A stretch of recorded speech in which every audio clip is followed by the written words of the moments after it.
Howdy! My name is Lew Bolton. I've written a book called Smoky Mountain Jack Tales of Winter and Old Christmas. I'd like to read you one of those stories. This is a worldwide classic about the trickster Jack, so it's a tale for a slightly older audience. Jack and the Heifer Hide Fortune. Once upon a time ago, could I hear an echo out there? Once upon a time ago, in the Smoky Mountains, there lived a feller, named Jack. Now he lived outside White Oak Flats, and he was flat broke, poor as dirt. Jack was so poor he didn't have a pot to cook peas in. The only thing he had left was his dear little old heifer. But even she kicked the milk bucket, died. So Jack skinned her out and dried the hide. Left what he could of the head, horns, and legs. Then he stitched up the hide and stuffed it full of corn shucks. It ended up looking like his old heifer, except it was a cow taxidermy. One day, Jack put the two forelegs of the heifer hide around his neck, one on one side, one on the other. And Jack hid it down the road to seek his fortune. Say it with me. Bumpity thump, thumpity bump. Thumpity bump, bumpity thump. Again. Bumpity thump, thumpity bump. Thumpity bump, bumpity thump. Later on, along the way, Jack heard a pitiful cry in the bushes. Caw, caw. It was a hurt crow. Had a broke wing, couldn't fly. So Jack fed it and made a crow's nest bed in the corn shucks inside that heifer hide. Jack and the cow and the crow went on down the road. Everybody. Bumpity thump, thumpity bump, caw, caw. Thumpity bump, bumpity thump, caw, caw. Later on still, it got starkly dark. But then far off in the night, he saw the light of a remote cabin. Got close. Inside, Jack could hear a woman humming away. She sounded happy. He thought he might finally find some mountain hospitality. Jack knocked. The woman primped in the mirror and opened the door with a big smile on her face.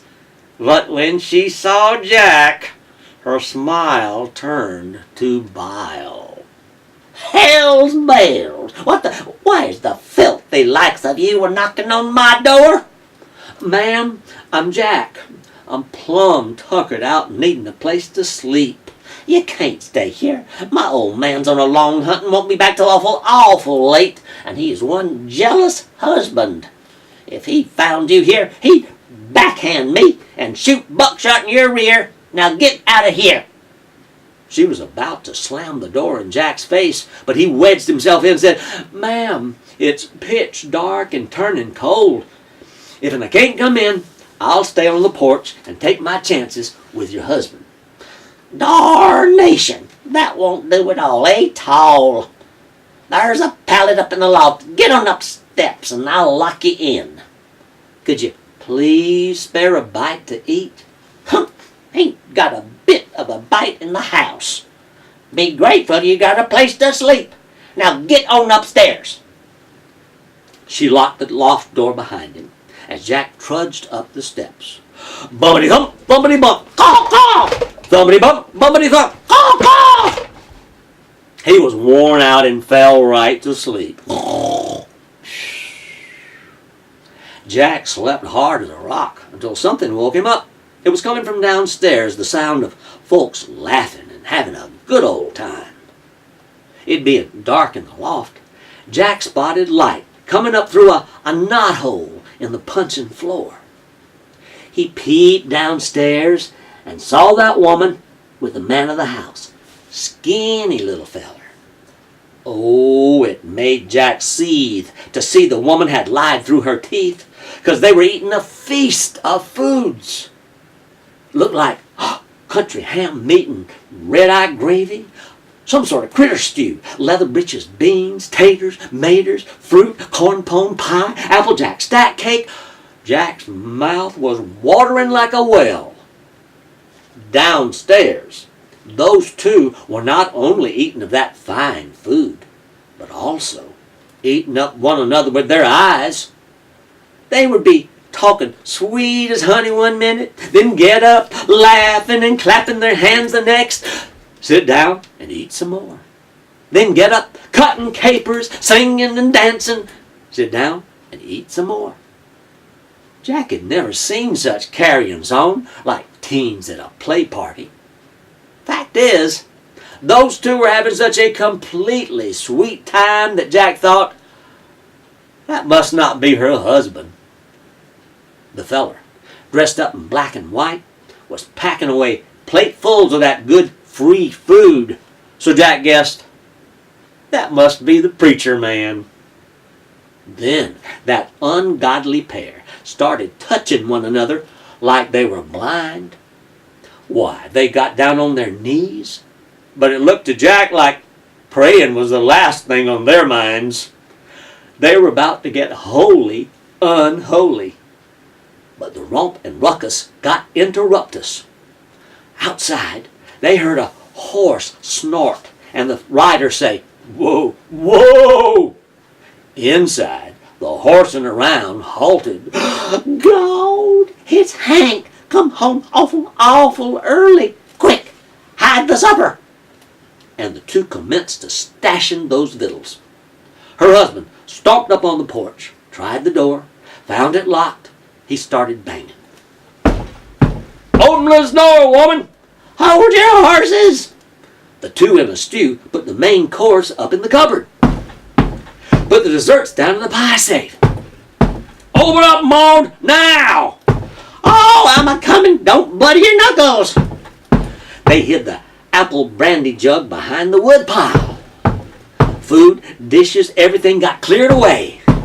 Maud was about to open the door when she recollected, the preacher! There was no place for him to get out without being seen. She quick-like opened the trunk and whispered to him to get inside. Then she latched the trunk, smoothed her hair, and unlatched the door. "What in the hell took you so long?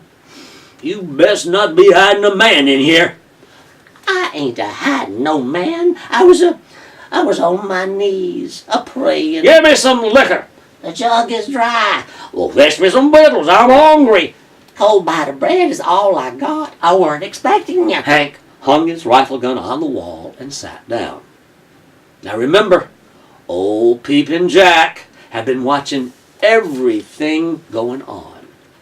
And he was salivating, thinking about that feast, deliberating how to get his fill. He bumped on the floor. "What's that noise? I knew it. You hiding a man up there?" "Ain't no man up there." "Oh, yes, I plumb forgot.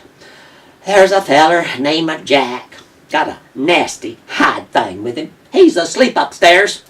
"You let a strange man in my house, me gone, you all alone?" "You ain't got nothing to be jealous of. I locked him in."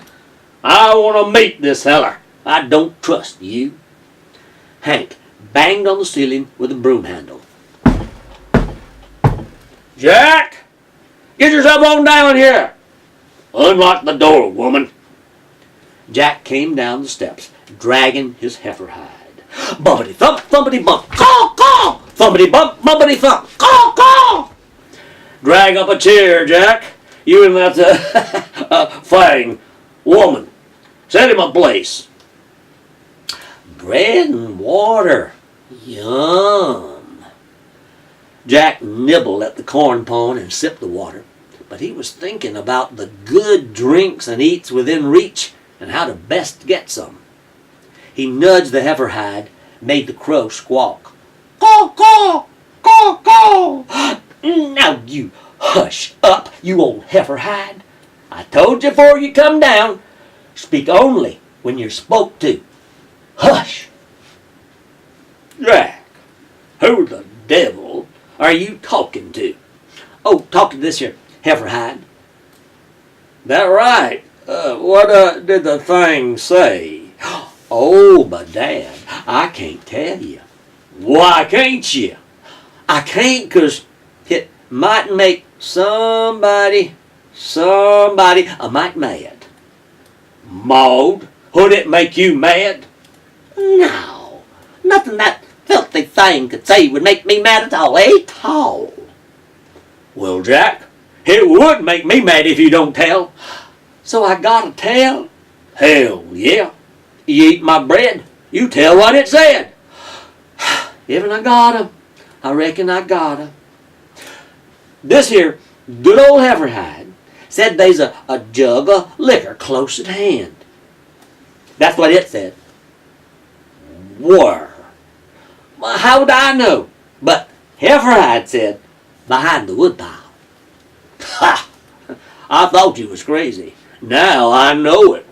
There ain't no liquor behind the woodpile. I'll prove it. Hank walked over to the mud rock chimney and looked behind the stack of wood. I'll be dad burned. How did this liquor get there, woman? Oh, I hid it there 'cause I know how you guzzle it. And you're going to see me guzzle it now. Jack, join me. I was hoping you'd ask. Hank poured them some brandy. They clinked glasses and took a drink. Tasty. There's plenty more where that came from.